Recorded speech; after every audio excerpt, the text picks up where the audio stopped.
Minu nimi on Merle Karusoo, mina olen ametilt lavastaja. Esimene palve oleks, et palun rääkige integratsiooni tegelikust seisust Eestis täna.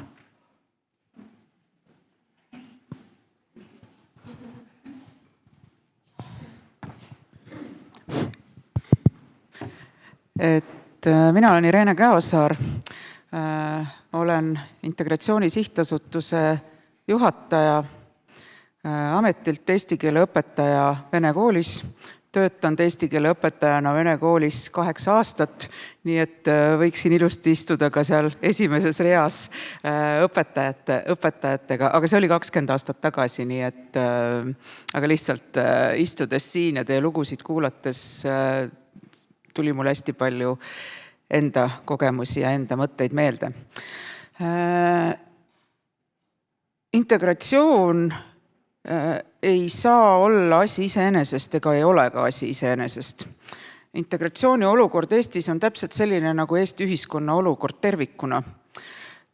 Integratsioon ei ole midagi iseenesest ja kuskil nurgas olevat.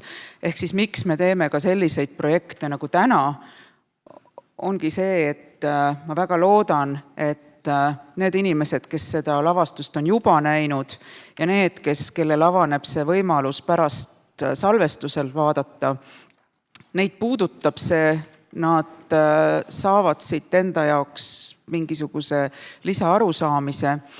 Nii et kui öelda, et mis on integratsiooni seis Eestis, siis lühidalt, et täpselt see, mis on Eesti ühiskondlik seis tervikuna. Ma olen selles valdkonnas olnud, julgen öelda, 30 aastat. Tegelikult võib-olla isegi 51,5, sest ka mina olen sündinud kakskeelses peres. Minu ema on venelane, isa oli eestlane. Ma olen lapsest peale rääkinud 2 keelt. Ma lõpetasin ise Eesti kooli ja õppisin Tartu Ülikoolis Eesti filoloogiat. Pärast seda läksin siis Tartusse vene kooli tööle. Pärast seda lükkasin käima keelekümblusprogrammi. Aitäh nende sõnade eest, kallid õpetajad, mis te ütlesite, see läks väga hinge. Ja pärast seda siis 10 aastat Haridus-Teadusministeeriumis üldharidusosakonna juhatajana vedasin muu hulgas ka eestikeelsele aineõppele üleminekut venekeelsetes koolides.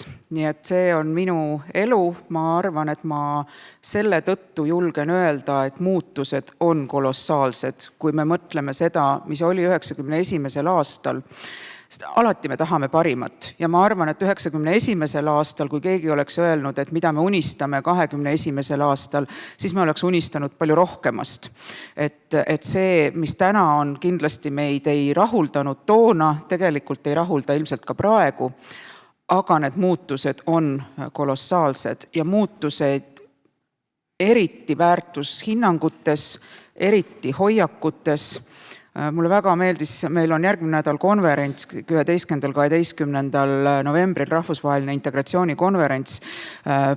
Palun osalege või ka veebi teel. Seal me valmistasime ette ühe video, kus minu hea kolleeg Eda Silberg tõi välja kas või integratsiooni monitooringu küsimused, mida kunagi 90ndate lõpul küsiti, et näiteks, et kas, kui venekeelne inimene tuleb sinu piirkonda elama, et kas seal suureneb prostitutsioon, narkomaania ja kuritegelikkus. Kas te kujutate ette, et meil keegi praegu küsiks integratsiooni monitooringu küsimustikus selliseid küsimusi, et see on võimatu. Kas te tegelikult kujutate ette, et keegi väga sügavalt kahtleb eesti keele oskuse vajalikkuses või seda, et eesti keelt tuleks õppida? Ma arvan, et mitte. Küsimus on selles, et kuidas. Täna räägitakse sellest, kuidas seda teha, mitte kas seda teha.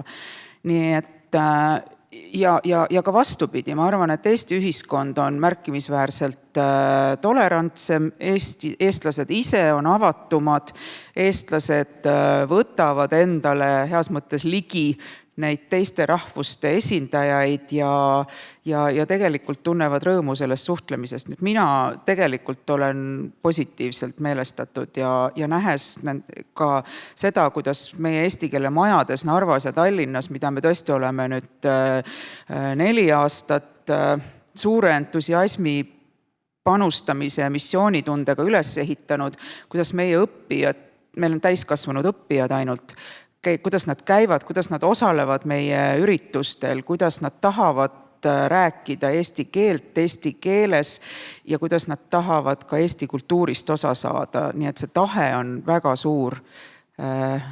Aga unistada tuleb suurelt ja kindlasti me ei ole veel seal, kus me tegelikult tahaksime olla. Nii, on sisse lülitatud, jah. Tere päevast ka minu poolt. Mina olen Anneli Reimaa ja mina töötan Kultuuriministeeriumis ja minu ametikohaks on praegu lõimumisvaldkonna rahvusvaheliste suhete juht. Aga töötasin ka alates 2007, siis kui need aprillirahutused siin Eestis olid, siis toonane kultuuriminister Laine Jänes kutsus mind oma meeskonda. Töötasin toona Brüsselis, olin Linnade ja Valdade Liidu esindaja seal, nii et sellist laiemat pilti ka integratsioonist ma kujutan ette, oman ka selles mõttes, et ma tean, mis toimub ka teistes riikides. Nii et kui me räägime Eesti integratsioonist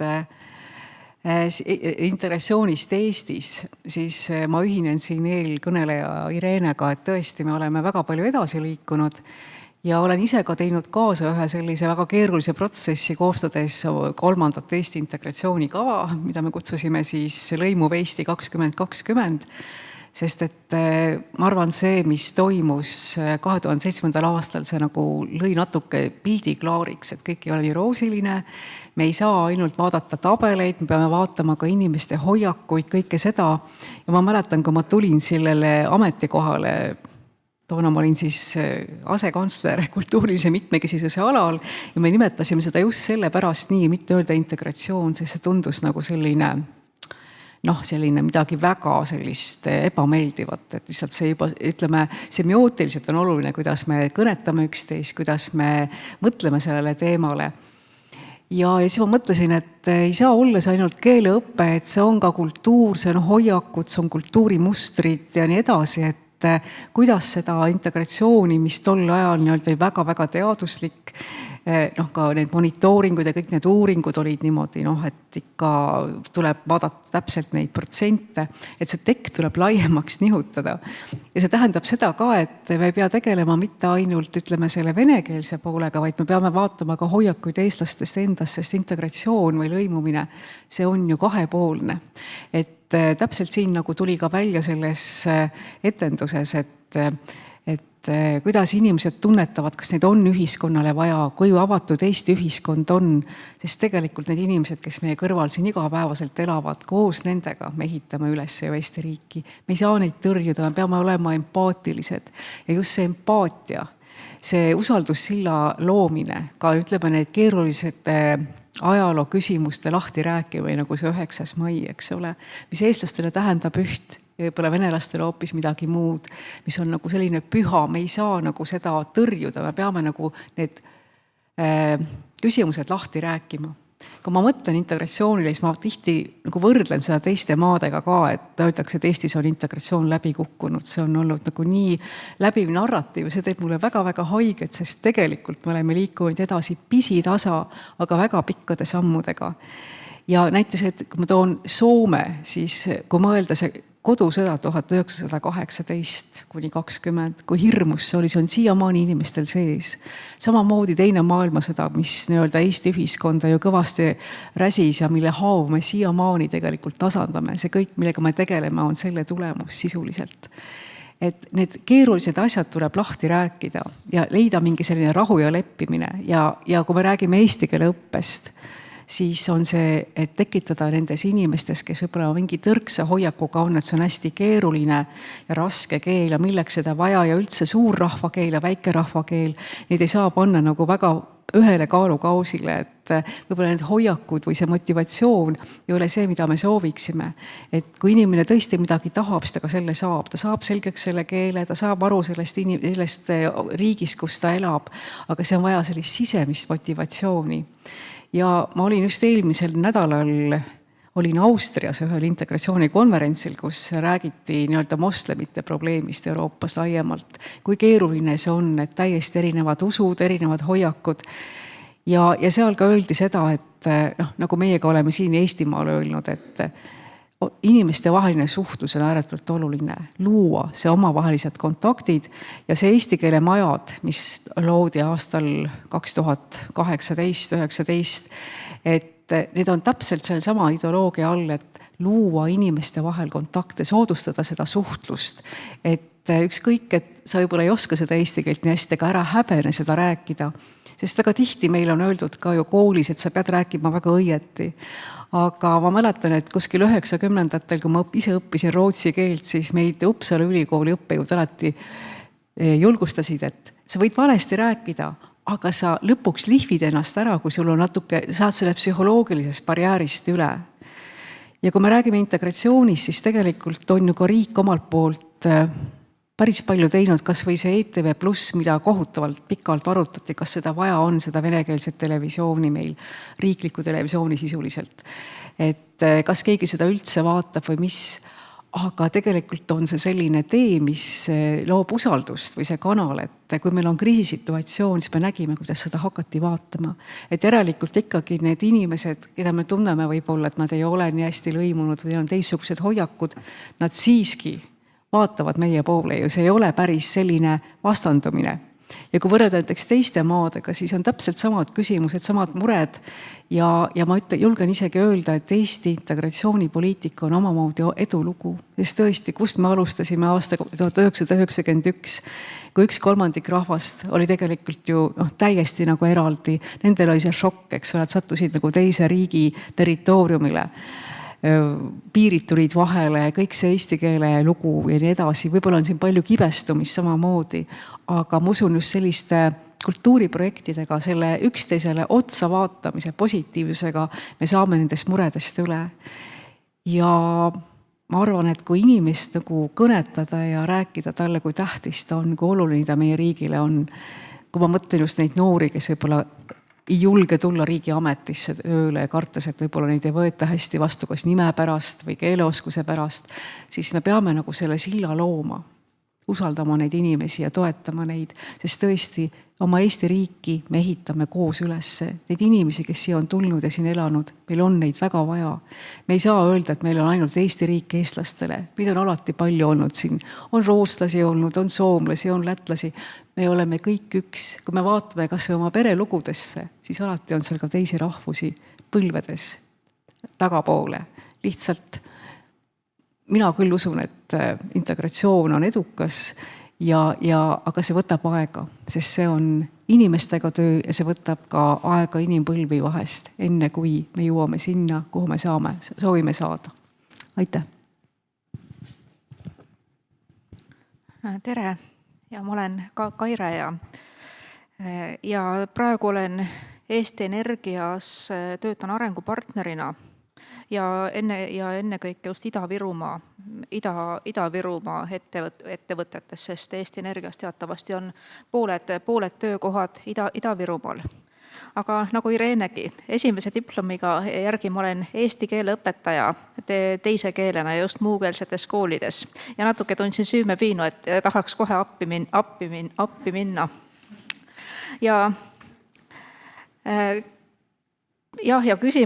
küsimus oli, et räägime integratsioonist nagu see on päriselt, mitte loosungitega. Et siis ma võib-olla ka, et kui etendust vaatasin, paljud asjad kõnetasid.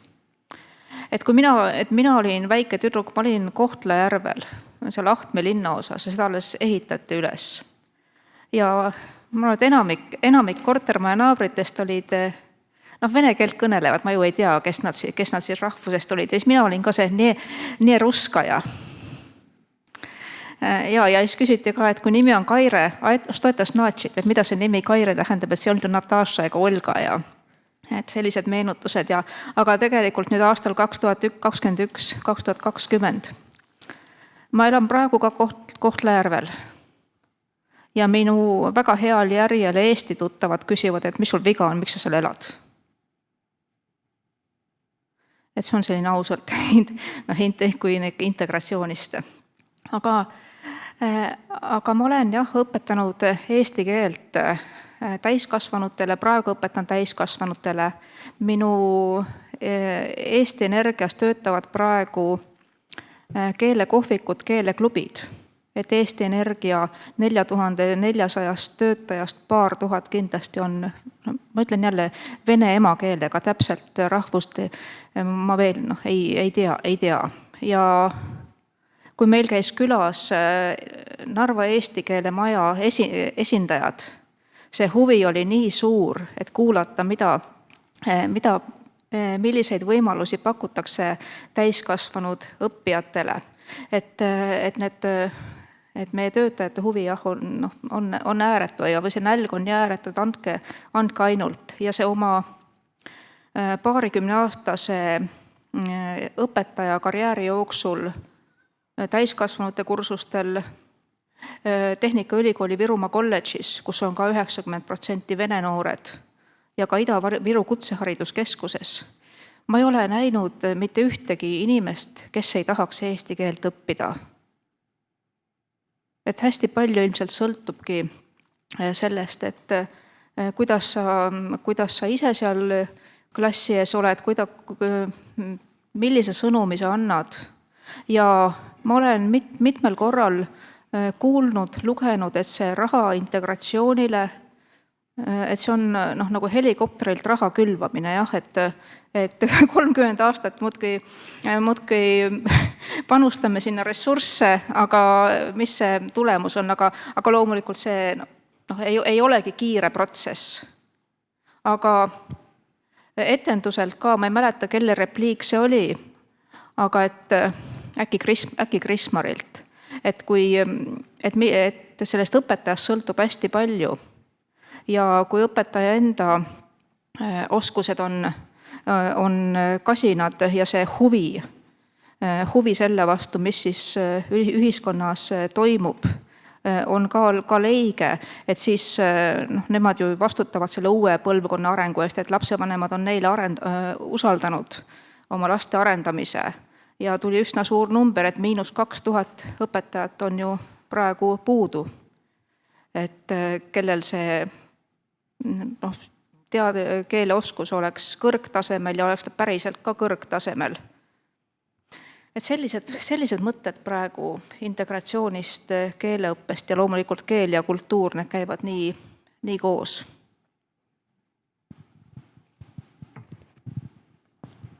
Arvi Tavast, Eesti Keele Instituudi direktor.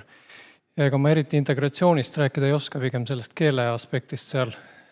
Ja sellegipoolest integratsiooni kohta mainiksin ühte asja, mida siiamaani üsna vähe on puudutatud, nimelt, et meil ei ole ju mitte ainult need inimesed siin, kes on elanud eluaeg siin ja ei oska eesti keelt, vaid meil on ka inimesed, kes on äsja tulnud või isegi, kes ei ole tulnud veel, kes on kuskil välismaal ja õpivad seal eesti keelt.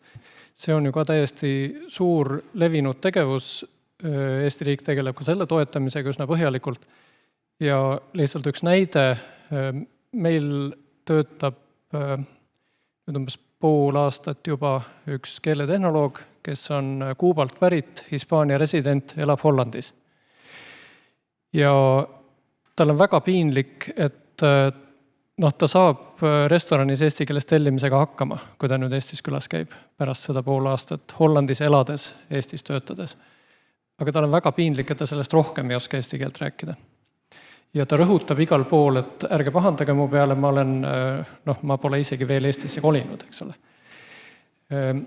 Sama tulemust on näidanud üks täiskasvanud eesti keele õppijate hulgas tehtud uuring, kus hiljuti Eestisse tulnud eesti keele õppijad peavad vajalikuks samamoodi rõhutada, et nad on hiljuti tulnud, et neid ei peetaks sellesse seltskonda kuuluvaks, kes on siin eluaeg elanud ja ei ole ära õppinud. Lisaks nendele vanadele ja uutele sisserändajatele on üks integreerimise objekt minu meelest ka eestlased ise.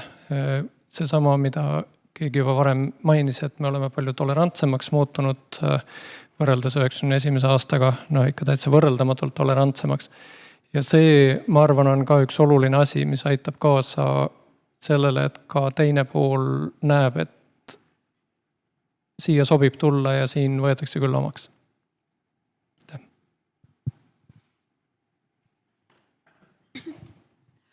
Tere, mina olen Tiiu Kuurme, Tallinna Ülikooli kasvatusteaduse dotsent. Integratsioon ei ole kunagi olnud minu teema ja ma olen sellesse teemasse nii-öelda kaasa tõmmatud ühe nooremate inimeste liikumise poolt, mille pealkiri on Eesti kool on eesti keele kodu ja see pani nende asjade üle sügavamalt mõtlema nii ette taha. Ja nüüd üks pildike lapsepõlvest, sest siin ju oli palju kauneid pildikesi lapsepõlvest. Ja minu varane lapseiga möödus Raadi lennuvälja veerel, Raadi mõisa südames, kohutavate lennuki mürinate saatel, peaaegu keset Vene sõjaväge, kus siis asus tollane EPA, praegu Maaülikool ja Raadi õppe- ja katsemajand ja minu ema oli seal peaspetsialist. Koolis tuli käia läbi Raadi surnuaia ja kool oli selline, et ühes vahetuses õppisid eestlased, teises vahetuses venelased. Koolipõlve saatis hirm Vene sõjaväe ees ja hirm kooli minna ja koolist tulla, sest väga tavalised olid metsikud ja verised eestlaste ja venelaste vahelised kaklused ja ühe korra sain ka mina ise sellest osa minust suuremate vene poiste poolt, nii et mul olid armid näos veel päris kaua.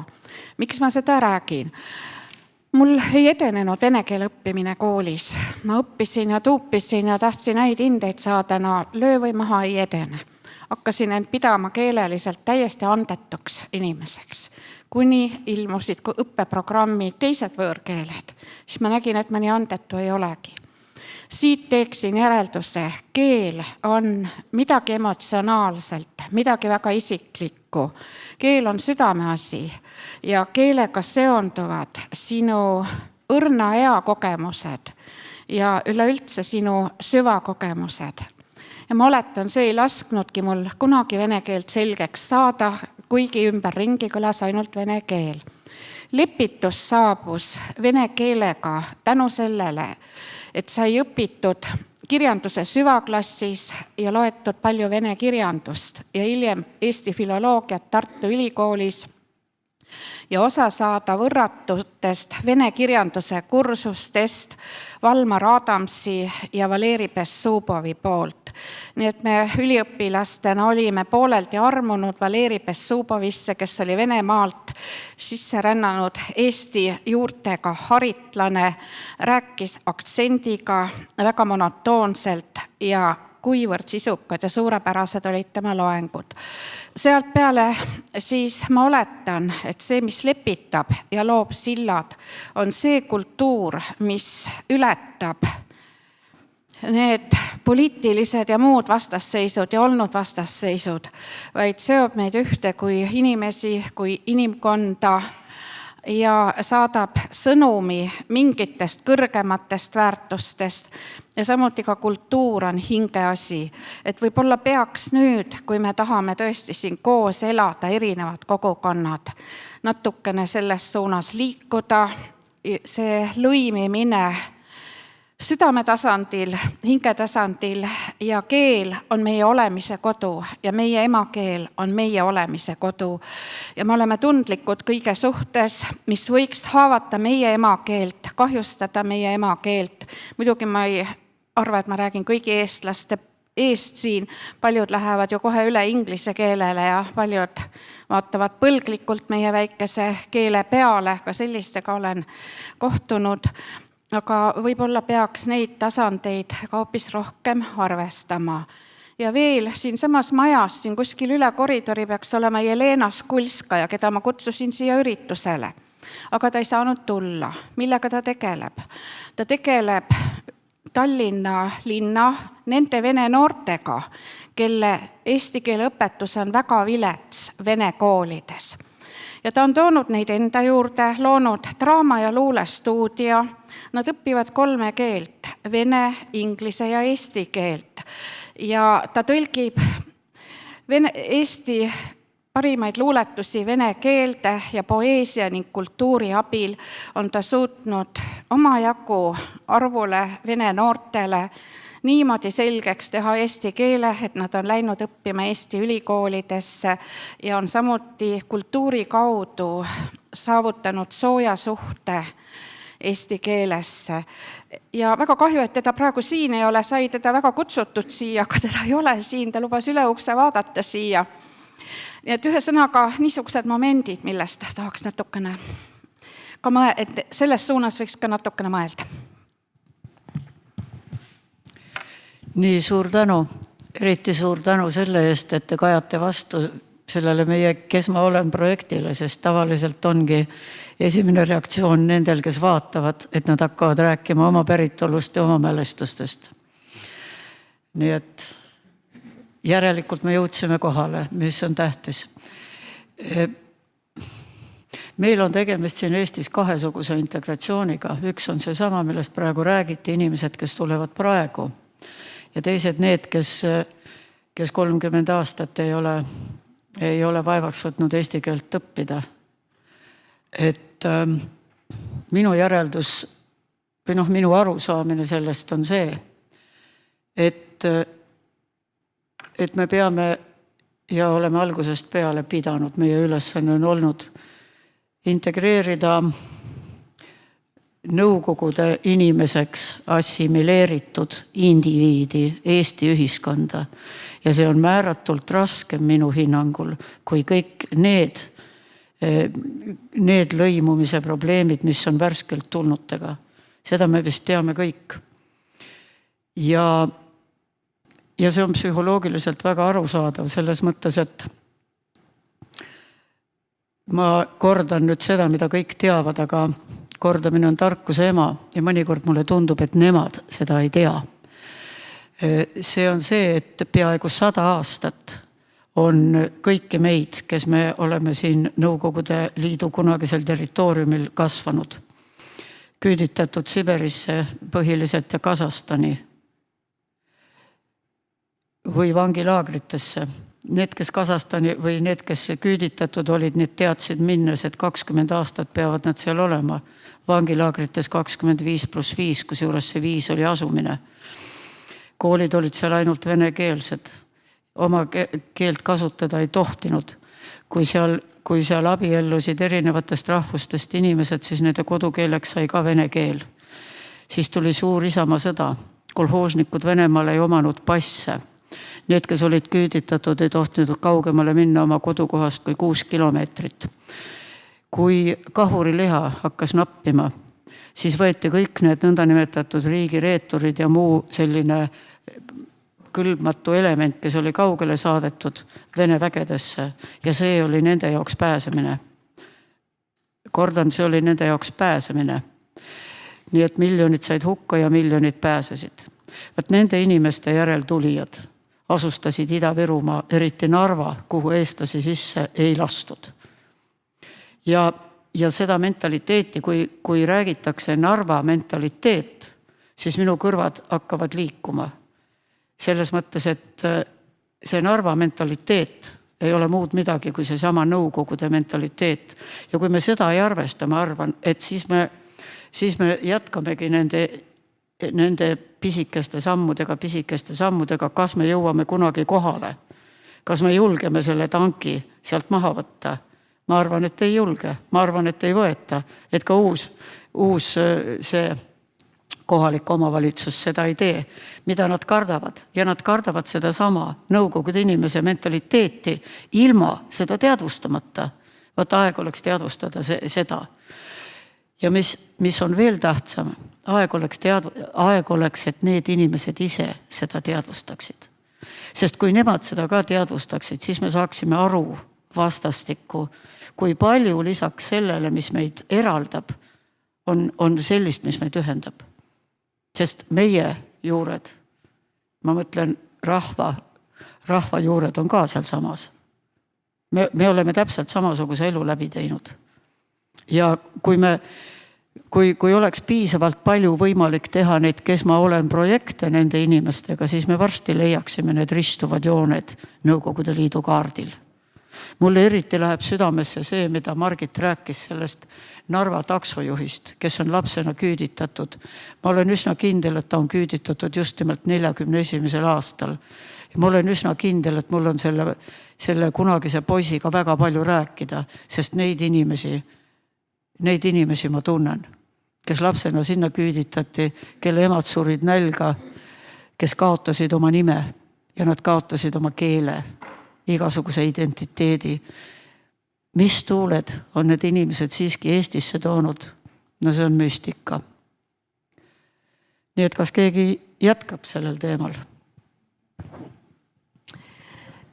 Jah, aitäh Merle, et tegelikult sa praegu nagu tabasid selle naelapeo pihta, mis on see, mis meid lõhestab ja mis meid ühendab, et ma ise olen ka Ida-Virumaalt, olen ajaloolane hariduselt ja meie perekond on seal põlvkondi elanud ja kõiki need valusid tunda saanud ja ma ise hooman väga hästi neid jõujooni.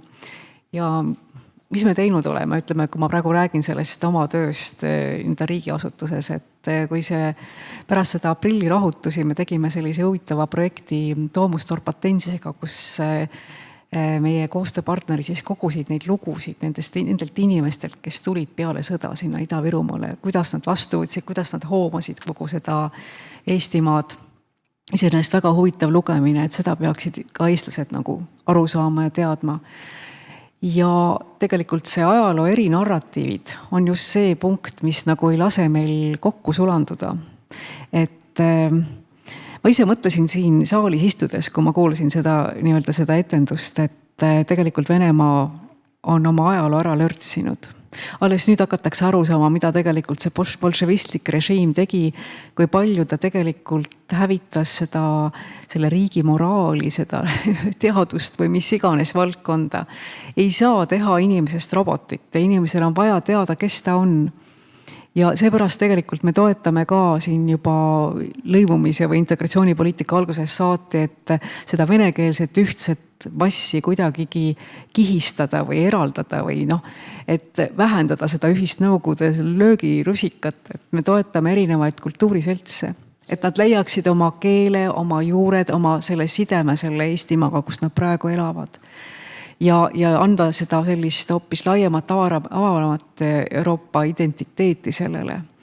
Ja kui minu arust Ida-Virumaa väärib selliseid ajalookonverentse, me ei pea rääkima suurest Isamaa sõjast, aga tihti, kui ma Narvaski käin, siis nendele inimestele algab nagu Eestimaa ajalugu kas Peeter Esimesest või üldse teisest maailmasõjast.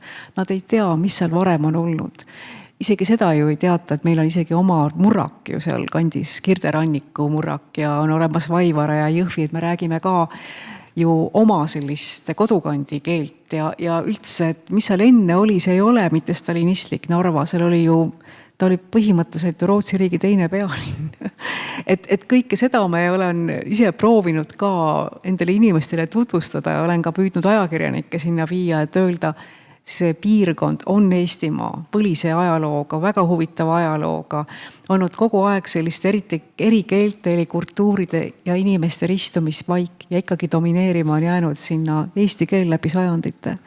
Aga praegu ma arvan, et teine maailmasõda oli meile väga tugevad hoovad ja minul endal Ida-Virumaalasena oleks väga-väga kurb, kui see eesti keele positsioon nagu nõrgemaks seal jääb, seda me ei tohi lubada, aga me peame seda siis püüdma kuidagi seestpoolt toetada, et seda huvi selle kohaliku ajaloo, nende inimeste, selle piirkonna vastu oleks enam ja et see eesti keel ikkagi oleks väga-väga väärtustatud, sest ma ütlen ka viimasel ajal, kui ma näiteks Jõhvis käin poes Maximas näiteks, siis minuga räägitakse ka ainult vene keelt ja mul on nii kurb meel seda kuulda. Me ei tohi, ühesõnaga integratsioon, nagu öeldud, on hästi pika poliitika, aga me ei tohi siin järele anda, me peame ikkagi olema teatud mõttes ka ranged, ja neid nõudmisi tuleb täita. Aga samas ei saa survestada, see tekitab jällegi sellist, ikkagi sellist vastupanu, et kui sa nagu kellapendli lükkad ühte serva, siis ta lööb sulle tagasi, sa pead leidma selle hea kuldse kesktee ja minu arust just kultuur, et inimesed teaksid meie näitlejaid, meie kultuuriinimesi, meie filme, kõike seda tuleks nagu rohkem, kas siis kooli tasandil või üldse ühiskondlikul tasandil tutvustada ja nagu öeldud, Narva vajab teatrit, vajab kõike sellist kultuuriasutusi rohkem ja rohkem ka riiklikult investeerituna, et see minu arust aitab kõvasti kaasa selle platvormi laiendamisele. Ta ei ole lihtsalt Vene mõjusfääris. Sa pead nende inimeste kaela pöörama, aga sa pead seda tegema selliste siidikinnastega, aga järjekindlalt. Sest survestada ei saa, sest tulevad kohe süüdistused assimileerimises ja ma ei tea, mis iganes. Seda tänase Facebooki nii-öelda ajastul on neid igasuguseid libauudiseid, valesüüdistusi tuleb nagu robinal. Me peame olema järjekindlad ja me peame olema ka seespoolt väga suur tugi just sealsete arvamusliidrite poolt, et nad toetavad meie nii-öelda meie püüdlusi, et ei tuleks vastandumist. Me peame leidma liitlasi sealt seest poolt ja ma arvan, me oleme seda teinud ka läbi Eesti keelemajade tegevuse, läbi erinevate projektide, kas või see keelesõbra projekt. Et inimesed tegelikult on positiivsed, aga neid tuleb kuidagi, neid tuleb rohkem tähelepanu pöörata. Aitäh! Ma tahaks lisada sellele, mis ma ennem ütlesin, et kui ma rääkisin sellest, et nad on assimileeritud Nõukogude inimeseks, mis oligi Nõukogude Liidu poliitika, mis väga hästi õnnestus. Ja need inimesed ei tee vahet assimileerimise ja integreerimise vahel. Ja sealt on tegelikult see alateadlik vastuseis sellele meie tööle. Sellepärast, et kui inimene tunneb, et teda sunnitakse, ükskõik on see siis nüüd 100, 70 või 50 aasta jooksul teist korda assimileeruma, siis see psühholoogiliselt on peaaegu võimatu. Nii et siin, see on igati raske probleem. Aga ja muidugi Narvas peab olema teater, miks Vaba Lava kinni on? Miks teda ei rahastata? Sest Vaba Lava lavati esimesed paar eestikeelse huvihariduse ringi. Neid Narvas pole mitte ühtegi. Vaba Lava on see, kes toob etendusi, tõlgib neid 2 keelde, kes toob Venemaalt lavastajad, kes kõnetavad Narva inimesi ja teemasid. Ja need festivalid, öeldakse, neil ei ole väga palju publikut omadele etenduste jaoks, sellepärast, et nad on tegutsenud 3 aastat ja 2 neist koroonatingimustes. Aga festivalid on puu püsti täis, isegi siis, kui festivali etendusi tehakse 2 või 3 järjest. Ja Vaba Lava on toonud igalt poolt üle Nõukogude Liidu nende rahvaste teatrit, mille üle mina isiklikult olin väga õnnelik, sellepärast, et ma olen kogu aeg tahtnud teada, mida teevad need kunagised Nõukogude Liidu vabariigid teatrialal. Sest alati on meile näidatud või nagu seda läänepoolset, aga minu jaoks isiklikult see nii väga huvitav ei ole. Ja nende kannul tulevad siis ka Leningradist ja Moskvast teatriteatlased ja kriitikud, kes kajastavad sellest Vaba Lava viimasest Vabaduse festivalist kajastusi üle maailma igal pool. Tuli palju rohkem kui meil siin Eestist. Ja ometi on nüüd uksed kinni ja oodatakse uut kultuuriministrit, et ehk too taipab, mis tähendus on Vabal Laval Narvas. Ja mis seal ikka. Ega kulbiga ei pane kellelegi aru pähe, aga palun, rääkige. Jaa, et mis on Vaba Lava Narvas. Et äkki 7-8 aastat tagasi, kui ma töötasin Tehnikaülikooli Virumaa kolledžis, enamjaolt Narva, Sillamäe, Kohtla-Järve, Jõhvi noormeestega. Meil oli võimalus minna eesti keele ja kultuuri laagrisse 1 nädalaks Saaremaale.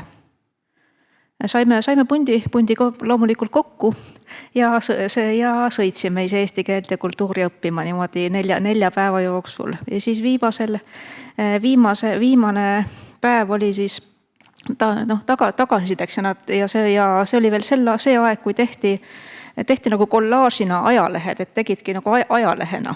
Ja mul on meeles üks repliik, et üks Sillamäe noormees ütles, et ma arvasin, et see Saaremaa, et see on kõik ainus üks mets.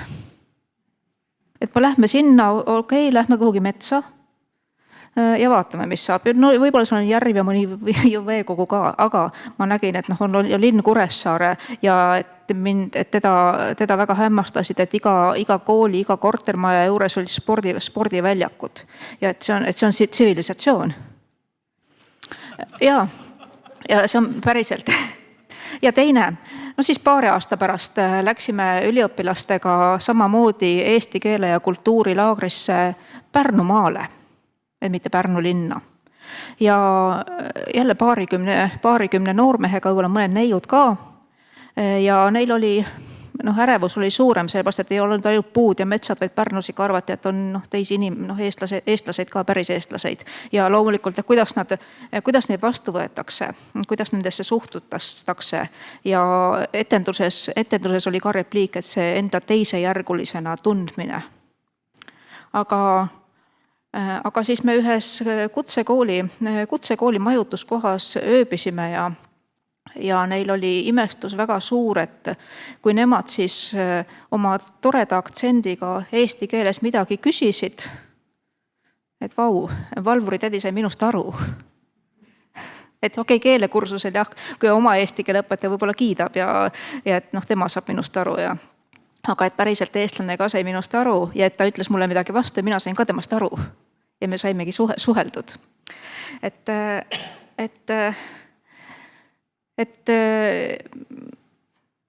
jah, et need uskumused ja enda teisejärgulisena tundmine, et seda on küll jah, ja üks repliik tuleb meelde ühest õpetajate konverentsist, kus ikkagi minust tunduvalt noorem õpetaja ütles, et Eestis töötav õpetaja, et ikkagi Nassa Sovetskaja pedagoogika.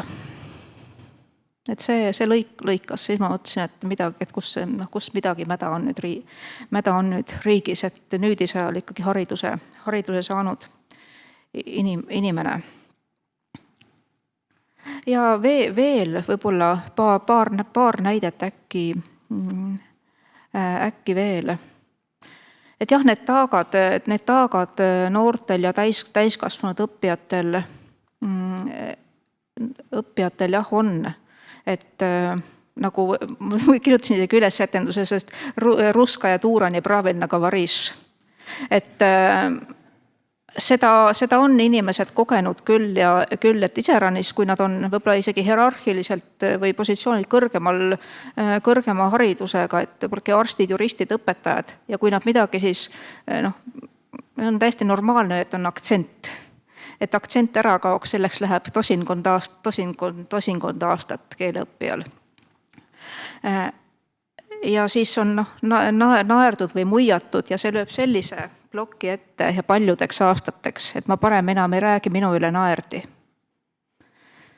Et siin jah, et tavaelus võib-olla seda on vähem, aga seda on kogetud ja iseäranis ju teleseriaalides on ka seda näidatud, et 90-ndatel mismoodi suhtut ja ei olegi eestlane, keelt ei oska või ja kõik need sellised stambid, et need on jätnud jälje.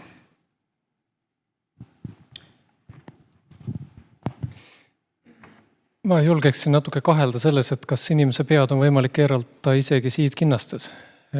Inimene avaldab kohe vastupanu, kui tema pead üritatakse keerata. Inimene peaks tahtma seda pead keerata ise ja ta tahabki seda pead kuhugi poole ise keerata ja me saame siis kõrvalt vaadata, et kuhu poole see on, et ta tahab seda keerata. Ja kuidas me seda mõjutada saame, on teha mõni meile meeldiv suund atraktiivsemaks kui mõni teine suund.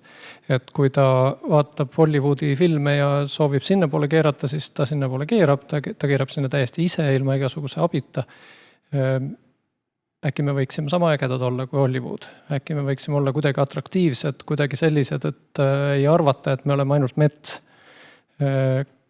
Ja see äkki on lihtsalt informeerimise küsimus. Mulle väga meeldis mõte oli vist etendusest, et peaks palju rohkem kasutama vahetusõpilaseks olemist Eesti piires. See mul kohe klõpsas, sest mul järgmine kodune ülesanne pärast siit koju minemist on aidata lapsel vene keelt õppida. Ja tal ei edene see kohe üldse. Ja tal minu teada ei ole selliseid kogemusi, mis tal emotsionaalselt võiksid pärssida selle keele õppimist. Tal on pigem see häda, et seda õpetatakse viisil, mis ei ole kooskõlas sellega, mis tänapäeval on teada üldse keele õppe kohta. Keelt ei õpita niimoodi, et õpitakse mingeid grammatikatabeleid pähe, mida talt ikka veel nõutakse. Need samad õppemeetodid, mis juba minu ajal ei töötanud, kui mina koolis käisin, on nüüd minu laste ajal, rakendatakse ikka neid samu ja millegipärast just nimelt vene keele peal. Muid keeli õpetatakse mõistlike meetoditega, aga vene keelt millegipärast ikka selle grammatika meetodil. Kuidas selle asemel saaks minna vahetusõpilaseks Narva, oleks ju täiesti imeline. Mina nagu kõigi 3 käega nügiksin teda sinna poole. Aga sellega ka väga nõus, et niisugust vahetust võiks korraldada või kas vahetust või mingisugust viibimist kuskil mujal nagu eestikeelsemas piirkonnas kui Ida-Virumaa võiks soodustada ka õpetajate puhul. Just rääkisin euroinstitutsioonide tõlkijate juhiga, kes ütles, et neil on kohe selgelt teadvustatud probleem, et eestlasest, eesti emakeelega, eesti keelde tõlkijad, kui nad on sinna Brüsselisse ja Luksemburgi ära läinud, siis nende keel aga väga kiiresti kaugenema sellest, mida Eestis räägitakse. Kuigi see on nende töö, nad on õppinud seda tööd, nad on profid sellel alal, ikkagi kuigi nad seda ise ei taha, nende keel tasapisi kaugeneb sellest, mida Eestis räägitakse. Ja nemad tunnetavad väga seda vajadust, et on vaja võimalikult sageli Eestis käia. Et sama äkki siis võiks kehtida ka Ida-Virumaa ja eesti keele õpetajate kohta, et nad võiksid Eestis käia. Ma võin remargi korras, vabandust, ma korraks ütlen, et need õpilasvahetusi me teeme, need on 4-nädalased. Ja on ka võimalik valida niimoodi, et kas olla 2 nädalat ja 2 nädalat mingi vahega või ole järjest. Aga praegu koroona ajal lihtsalt on see väga keeruline, sest koolid ei taha vastu võtta. Ja me oleme saatnud Sillamäe, Narva noori Muhumaale, Saaremaale. Ühesõnaga see partnerkoolid peavad olema, kes on nõus seda tegema. See on väga suur töö, kõik need õppekavad ette valmistada. Aga seda me pakume ja me oleme tõesti praegu hädas, sest et 60% koolidest ütleb, et nad ei võta võõrad õpilasi just selle koroona pärast praegu, aga need toimivad juba 4 aastat. Et on see, mida Haridus-Teadusministeerium teeb, on nädalased vahetused, aga me pakume neid pikki vahetusi ja anname ka väikese stipendiumi kaasa, et sellise igapäevakulude osas, et oleks ka kaetud, et ei oleks nagu majanduslikult keeruline see, et kui tahad teatrisse minna või mingit paremat süüa osta ja sul perel ei ole see võimalik. Et seda me teeme, nii et hea meelega vahendan kontakti. Aitäh. Ja natukene siin ka kõrvalepõikeks sellel teemal, et kuidas hoida ja kaitsta meie oma väikest eesti keelt siin. Ja teadvustada enesele, mida me ju kõik teame, et me oleme 2 suure keele surve all. Ja võib-olla rohkemgi veel kui vene keel survestab meid inglise keel selle tõttu, mis on tema staatus ja et ta on kõikjal ja teisalt vene keel oma suure vene kogukonnaga ja idapoolse naabriga. Ja sellest murest siis, et kuidas eesti keel jätkub meie järeltulijate kaudu, ongi ajendatud see sama liikumine, see eesti kool on eesti keele kodu. Ja see imeline kõik, mis siin täna on olnud ja suurepärane kõik see esitus ja nii edasi, aga ei ole juttu olnud Tallinnast. Tallinnas on ju see keelekogukondade koosseis ligikaudu 50 ja 50. Ja nüüd on väga kiirenenud see tendents vene emakeelega inimeste poolelt ja seda soodustab ka seaduses seisab, et igal Eestis elaval inimesel on õigus saada haridust eesti keeles. Ja vene pered kasutavad seda ja lapsi pannakse eesti koolidesse, eriti siis Lasnamäel. Väga kiiresti ongi kujunenud üsna mitmetest koolidest segakeelega koolid, vene-eesti segakeel kõlab nendes koolides. Olen ka kuulnud kaasa arvatud Kadrioru Saksa gümnaasium, sest see asub Lasnamäe Jalamil. Ja probleem on siin selles, et see maandub praktilisele tasandile. Ja nüüd oleks vaja ehk uutki etendust ja lugude korjet ja see oleks, mida elavad üle need õpetajad, kes avastavad, et nende klassis 1/3 õpilasi on vene kodukeelega. Ja mitte selles pole probleem, et nad nüüd on vene rahvusest, vaid selles, et nad on ka umbkeelsed. Neil on väga kesine keeleoskus. Ja õpetaja praktiline töö siis näeb välja niimoodi, seotuna ka selle sama kaasava haridusega, mis nii usinate õpilastena eestlased on Brüsselist lahtiste kätega vastu võtnud. Et õpetaja on olukorras, kus tema nende eesti keelt rääkivate laste seas on hüperaktiivsed ja autiste ja teab veel, mis erivajadustega õpilasi ja nüüd tulevad veel vene keelt kõnelevad lapsed, kelle erivajadus on ka eesti keele mitteoskamine ja lisaks on neil ka kõik muud mainitud erivajadused. Abiõpetajaid eriti ei ole, pole võttagi õpetajaid, praegu juba korjatakse nii-öelda kahvaga tänavalt inimesi kokku, et saata neid koolidesse. No mul on hiljutine näide on üks kirjanike perest laps, kes ei ole päevagi pedagoogikat õppinud, otsis tööd, kandideeris eesti keele õpetajaks, kutsuti kohale keraamikaharidusega ja öeldi, et isa, ema, tuntud kirjanikud, küll sa toime tuled ja tulebki toime koolis. Et niimoodi siis käib see õpetajateks värbamine praeguses olukorras ja siis need õpetajad on silmitsi selle olukorraga. Kuulda on ja lugeda, et Eesti lasteaedades, Tallinna Eesti lasteaedades eestikeelses rühmas on 12 vene last ja 6 eesti last. Ja see grupp Eesti kool on eesti keele kodu protestib väga ägedalt selle vastu, et eesti lastest on tehtud eesti keele õpetajad vene lastele. Mainivad, et see on lapstööjõu ärakasutamine.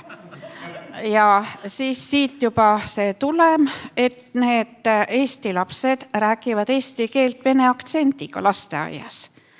Ja siis on ka tähelepanekuid, ongi vaja minna ja vaadata seest poolt, mis neis koolides toimub ja kuidas inimesed toimuvat üle elavad, nii lapsed kui ka õpetajad. Ja siis need õpetajad nagu lasevad käed rippu ja hääletavad jalgadega koolist. Neil ei ole abi. Ja kui vaadata, kuidas mujal siin rikkamates riikides see on ikka äärmiselt palju rohkem läbi mõeldud ja on kindlasti abitööjõud ja on siis õpetajat ei jäeta üksi selle probleemiga vastamisi. Tundub, et siin Tallinnas vähemalt on jäänud, et tule ise toime sellega.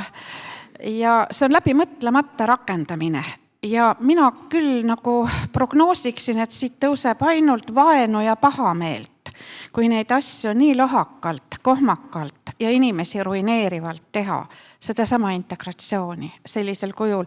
Meie veel ei tea, millised on need kultuurilised probleemid nendes klassides, kus on tõesti erinevatest kultuurikontekstidest tulnud õpilased.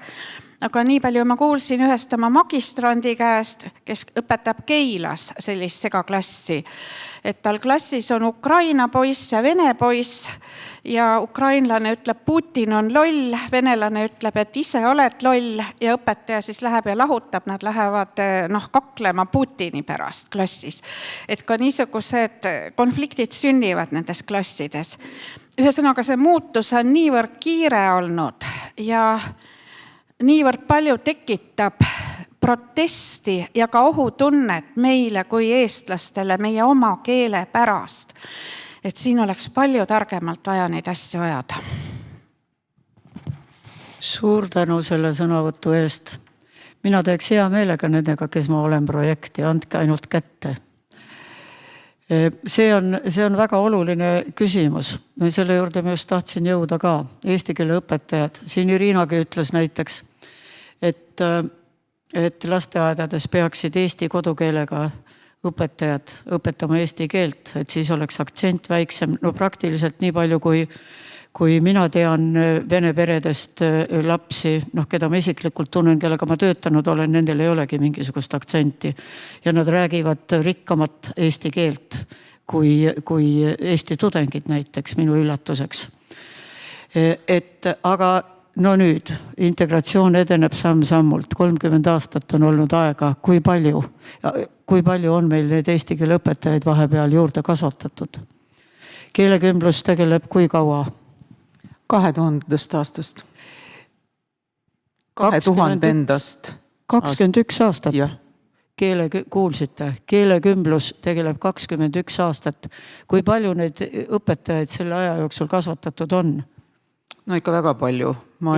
Eesti kodukeelega? Ja ikka, no ma ei arva, tähendab see kodukeel, jah, siin... Ma mõtlengi seda, et ta räägiks aktsendita eesti keelt.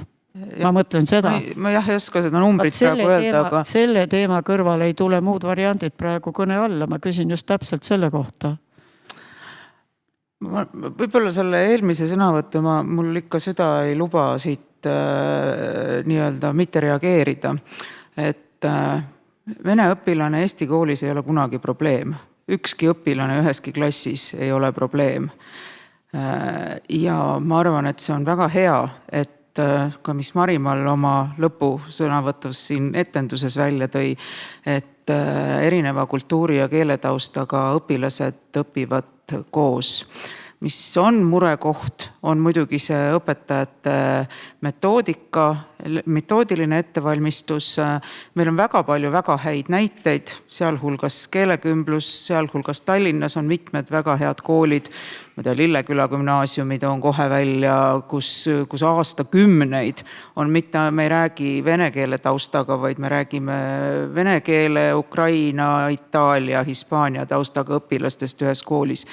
Et see õpetajate ettevalmistus kindlasti on see võtme küsimus ja nende toetamine, sest et meil on ka matemaatikaklassides õpilasi, kes matemaatikat väga erineval tasemel oskavad ja õpetaja peab tulema nende kõigiga toime ja see ongi õpetaja roll. Me olemegi ühiskonnas erinevad, meil on erinevad taustad ja ma arvan, et ka need konfliktid tekivad ka puhtalt ühest kultuuriruumist tulevate õpilaste seast.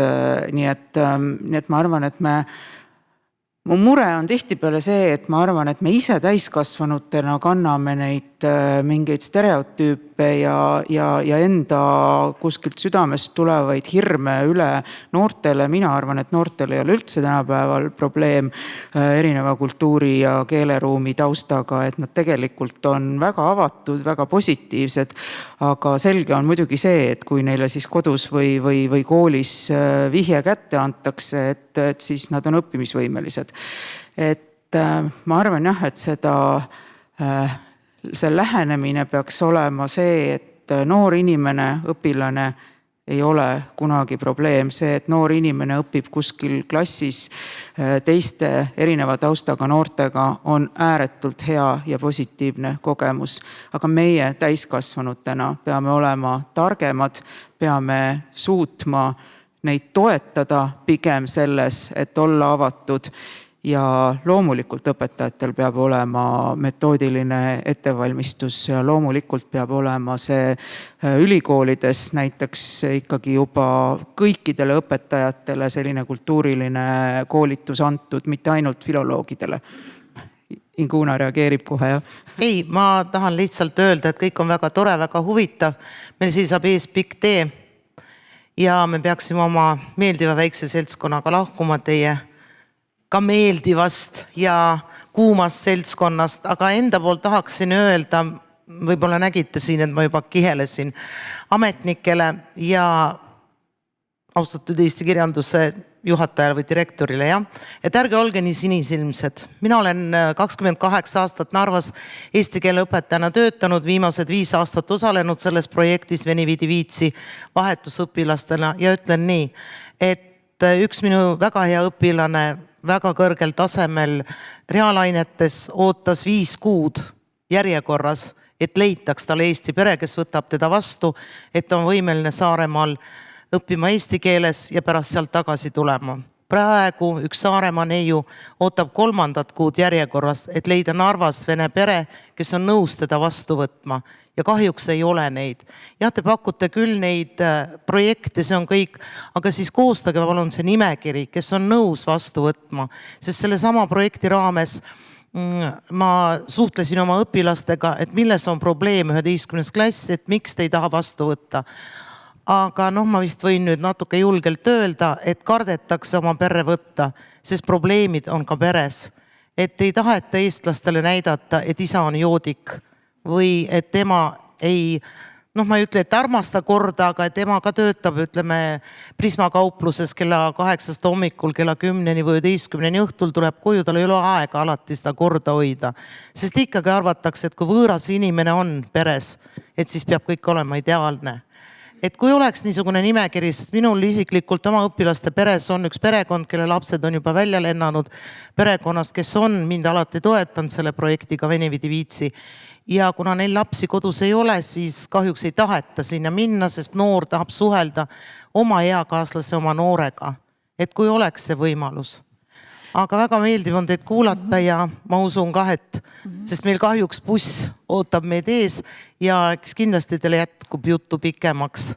Aga suur tänu teile tänase päeva eest ja meid kuulamast. Kiire kommentaar siit kõrvalt. Eesti Rooma klubi on selle tänase kogunemise kokku kutsunud. Merle Karusoo on Eesti Rooma klubi üks asutajatest ja ka tänane liige, millega meie saame toetada. Me võtame kindlasti Anneliga pärast, räägime sellest eraldi. Meil on umbes 2000 lugejat, meie uudiskirja lugejat, meil on sotsiaalmeedia väga aktiivne. Me saame seda nimekirja aidata kokku panna, et see oleks jätk ja järg siis ütleme tänasele kogunemisele, sellega meie saame toetada. Suur aitäh, ma tahan omalt poolt öelda, et aitäh selle kommentaari eest, et me oleme püüdnud ka rääkida kohalike omavalitsusega just nimelt sel teemal, et neid peresid on vaja ja Orissaares näiteks meil on pakkunud õpilaskodu sellist võimalust, et me oleme ka sinna majutanud, sest ma tean, et see on üks valukoht tõesti, et võõrast inimest võtta perre, see ei ole väga lihtne 4 nädalaks. Enda poolt tahan veel öelda seda, et olen kokku muutunud niisuguse olukorraga, kuna ma oma koolis olen ainukene eesti keel tema keele räägin, olgugi, et ma ei ole eestlane oma väga vabandan, rääkida armastan ja siis tahan öelda, et olen kokku puutunud ka niisuguse asjaga, kuna töötan selles koolis juba 28 aastat ja mind peetakse ainukeseks eesti keelt emakeelena rääkivaks õpetajaks, siis need õpilased, kes tulevad Saaremaalt, Võrumaalt või Pärnust meie kooli, pannakse nad konkreetsesse klassi, nad ei saa seal eesti keele õpetajast aru ja pannakse ikka minu keelerühma, sest nad ütlevad, et need ei saa. Ja õpetajad, loomulikult eesti keele õpetajad peaksid olema ka selleks vastavalt koolitatud, sest ei kujuta ette, mis on tund, kus sul istub 2 vahetusõpilast, kes soovivad vene keelt saada ja 18 või 20 vene keelt emakeelena rääkivad õpetajad. See tund on 2-keelne. Ma õpetan ühtest sama teemat, 45 minutit nii eesti keeles kui vene keeles. Kõik need aktiivõppemeetodid, ma räägin vene keeles läbi ja räägin eesti keeles läbi, aga see on küsitav, kas iga eesti keele õpetaja on selleks võimeline. Aitäh teile, head päeva jätku!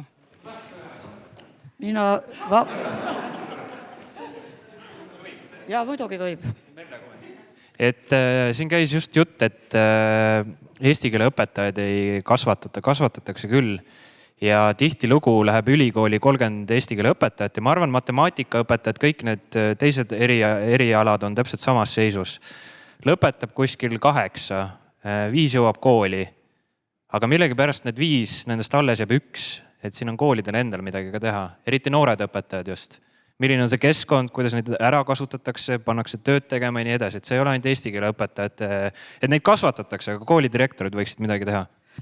Mina vabandan korra, ma pean minema head aega ütlema nendele. Et siin tahtsin veel nii palju ka repliigiks öelda, et see, mis toimub nendes koolides, kus juba on väga palju, nimetatakse ka segakoolid või erinevad rahvused. Me ei tohi arvata, et asi on hästi, vaid tuleb minna ja uurida, aga praegu riigi poliitika on selline, et uurimustele raha peaaegu ei eraldata, et see on hullumeelsus, mis praegu toimub Eestis hariduskasvatusteaduslike uuringutega, et praktiliselt seda, mida oleks hädasti vaja uurida, seda ei saagi uurida. On mingisugused riigihanked kuskilt tulevad, mingitest kanalitest pidi kadunud on akadeemiline vabadus kui selline.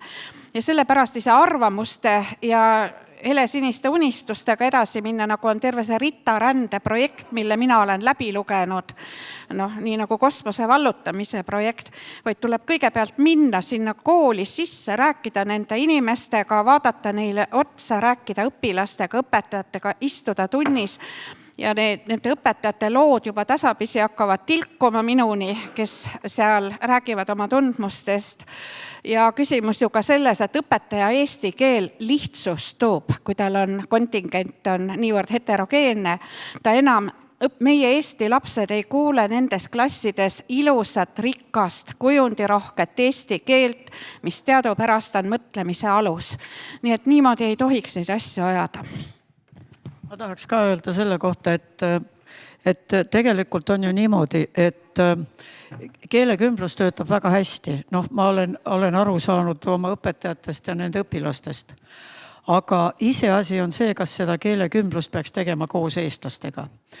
See on just nimelt selle sama keele pärast, selle keele arengu pärast, selle keele võimaliku rikkumise pärast, sellepärast, et väljaspool tundi räägivad need teised inimesed ju ikkagi omas, vene keeles, kuigi nad ei ole venelased, aga nad räägivad vene keeles ja see tahes tahtmata hakkab sööma ka nende eestlaste nagu keeleõpet, väljendusviise, kõik nõnda edasi.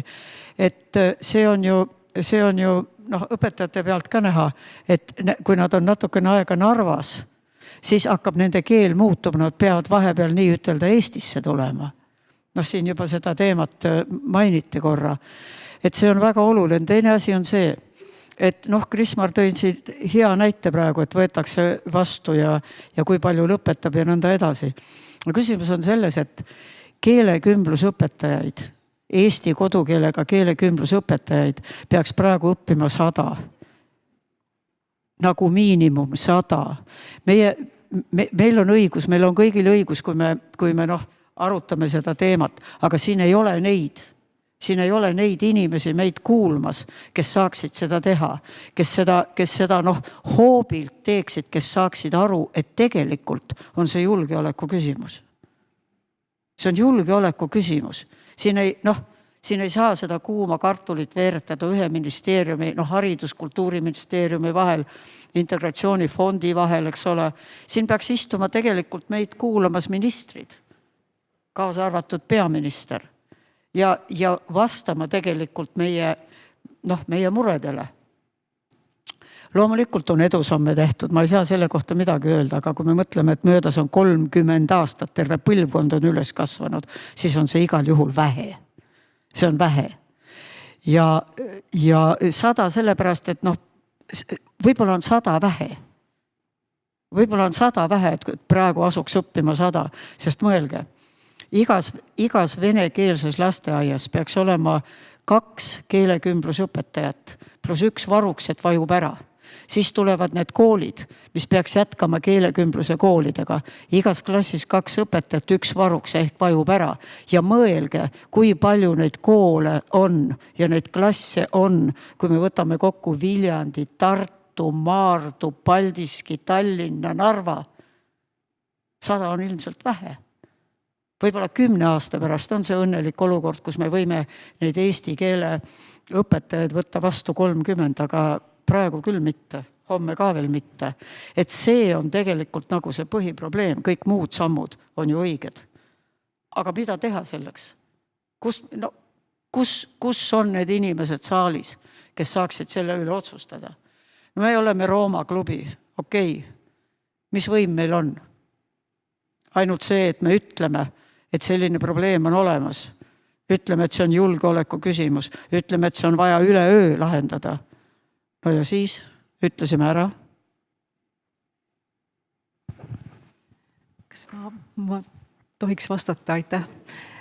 Integratsioon on tõesti julgeoleku küsimus. See on täiesti, me ei räägi sellest kõva häälega, aga see nii on tegelikult, et kuidas inimesed mõtlevad. Tegelikult integratsioon ongi see vahest, kui ma olen öelnud, et see pole mitte keel lihtsalt või kultuur, vaid see, kuidas inimene mõtleb. Kui sa mõtled nagu õiges suunas, võid see olla ka su Eesti patrioot venekeelsena. See on nagu mõtlemise viis. Ja muidugi eesti keele õpetajate küsimus on, kui omal ajal sai koostatud seda eesti keele vajade kontseptsiooni ja ma käisin Birute Klaas-Langi juures ja rääkisin paljude teistega, siis tegelikult tõesti on nii, et eesti keele õpetajaid tuleb kooli liiga vähe. Ja see on poliitiline küsimus, see rahastuse küsimus. Ja meil tuleb suhelda parlamendiga, meil tuleb suhelda valitsusega. See on tõesti poliitika kujundamise, selle eelarveliste otsuste küsimus. Et ja loomulikult tuleb tagada ka nendele õpetajatele väga hea palk. Peab tahtma minna sinna kooli, sest ega vene koolis, kui sa oled eestikeelses keskkonnas või inimene, ütleme Eesti taustaga, sul on võib-olla isegi keeruline, see on natuke teissugune keskkond. Et see on keeruline, et tõesti au nendele, kes on läinud vene õppekeelega koolidesse või olles ise, ütleme, Eesti keskkonnast tulnud inimene, et see on keeruline. Aga ma arvan, seda saab ka hea tahte juures alati, on kõike võimalik korda saata, aga eesti keele õpetajaid on vaja ja see on poliitiline otsus. Ja siin tuleb see süsteemselt läbi mõelda, et tõesti see keelekümbluse lasteaed, siis põhikool ja kõik see peab jätkuma, siin ei tohi tulla lõtku vahele, et kui noor laps on koolis, ütleme, lasteaias saanud väga hea eesti keele oskuse suhteliselt selles keelekümbluse, ta peab seda teed jätkama, et teile tuleks siin lõtku vahele, et ta tihti unustatakse ära see keel, kui sa lähed lihtsalt venekeelsesse põhikooli. Ja siis sealt edasi juba tuleb jälle gümnaasium, kus nõutakse suuremat eesti keele oskust. See on süsteemne lähenemine ja võib-olla siin Eesti riik lihtsalt ei ole kas olnud siis nagu finantsi või ma ei tea, mis, aga igal juhul see on teema tõesti, mida tuleks rohkem ja rohkem survestada. Ka seespoolt. No jah, survestada ei ole finantsi. No jumal hoidku. Mille jaoks siis finantsi on? Mille jaoks veel finantsi on? Mis veel tähtsam on? Mis on tähtsam? Jah, et see, mul tuleb tsitaat meelde, et see, mis toimub täna klassiruumis, see on homme ühiskonnas. Ja see, mis on täna ühiskonnas, see ongi toimunud 25 aastat tagasi klassiruumis. Jah, see praeguste 40-aastaste mõtteviis. Ja et kas seda tanki sealt saab ära tassida rahulikult. Ja kas tulevad need 40-aastased tänavale. Et see on jah, mis on toimunud ajalootundides, keeletundides. Ja ma ei tahaks sellega päri olla see, et Ida-Virumaal või Tallinnas, et need Eesti lapsed on siis need katsejänesed lasteaias, sest lasteaed on jah, on tore koht, kus õppida, aga laps saab selle oma identiteedi mõtteviisi kodunt, et lasteaed ja kool toetab, aga kodunt tuleb see mõtteviis ja kes ma olen, aga muidugi jah, et sellega ma olen päri, et see õpetaja väljendus võib olla natukene primitiivsem, et kõik niimoodi keskmiselt saaks aru, et see probleemiks on. Ja mõni aasta tagasi mul tuleb meelde Aktuaalse Kaamera 1. septembri reportaaž Pärnust, et Pärnus just vastupidi, et pered panevad oma lapsi või mäleta, kuhu vene kooli, et lapsed saaks ikka vene keele selgeks, et on täiesti 180 kraadi vastupidi, ja ma usun, et seal vene pered tulid tagajalgadele, et mis meie laste ära kasutamine see on.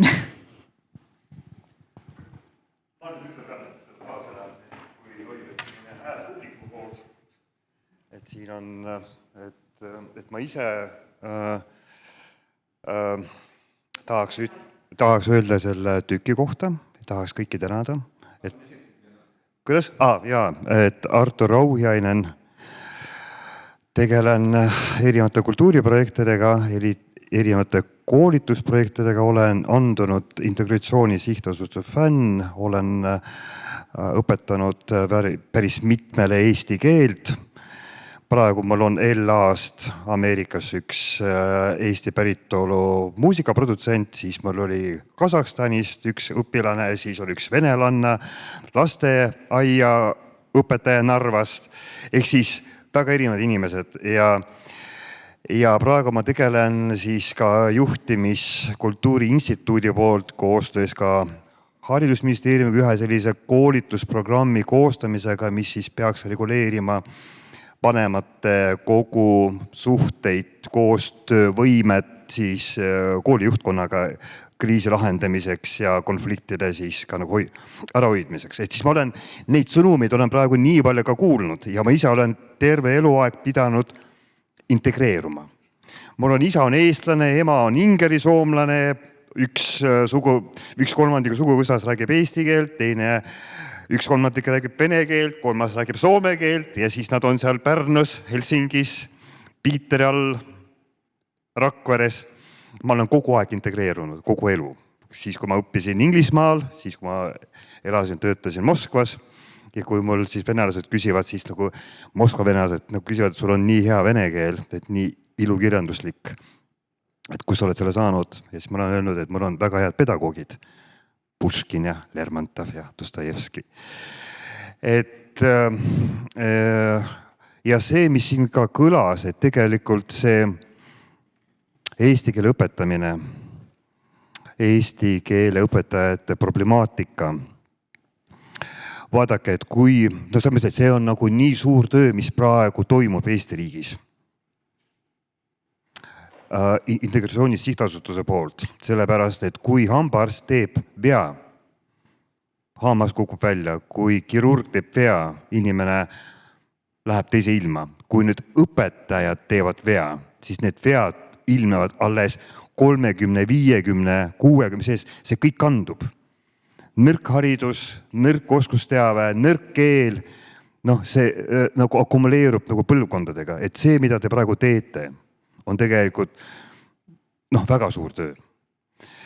See, kuidas Merle suutis praegu kõik need asjad, pankoogid ja kõik see, kuidas isa armus emasse ja siis see laps nüüd on nii kaunis, et need on nagu nii ilusad asjad praegu, et tegelikult, et ma ise olen nagu nendega olen nagu nii kokku puutunud, et see ongi see elu osa.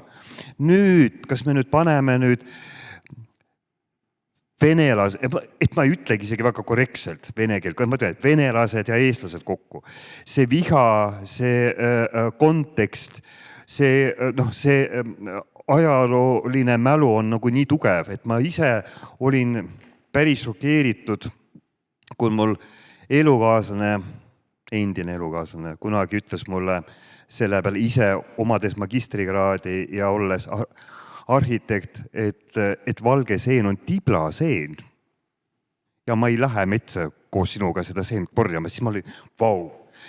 Et see narratiivid on ka eestlastel on ka väga tugevalt peas, et me ei saa kogu aeg öelda, et venelased ei võta eestlase vastu.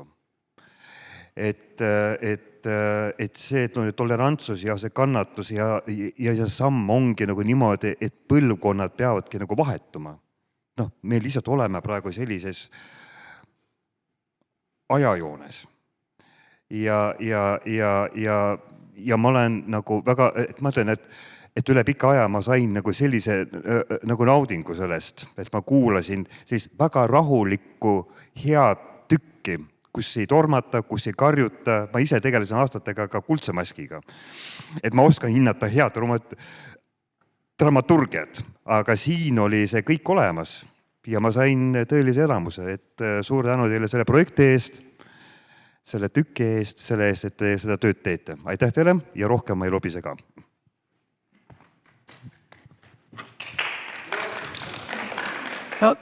Ma arvan, et ehk ongi nüüd aeg nii kaugel, et me lõpetame oma arutelu. Sellepärast, et ega me, nagu ma juba ütlesin, meie siin otsuseid vastu võtta ei saa.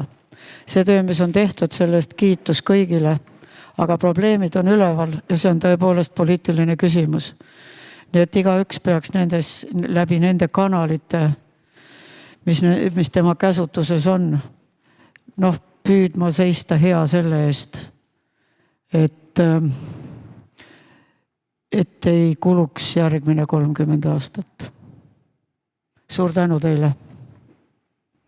Nii, mina olen siin sellepärast tähtsust täis, et mul oli privileeg Merlet aidata selle ürituse tehnilise korraldamisega, aga tegelikult ma olen väike inimene, aga ma paluks, et lõppsõna tänasele asjale ütleks ikkagi Eesti Rooma Klubi president Andres Tarand. Aitäh, Merle! Mul on nüüd see suur au tänada siin klubi nimel ja need lilled anda. Kõik oli ilus, lihtne ja liigutav. Aitäh! Suur tänu! Kus see käis? Kas tohime tõusta? Suur tänu kuulajatele kannatlikkuse eest!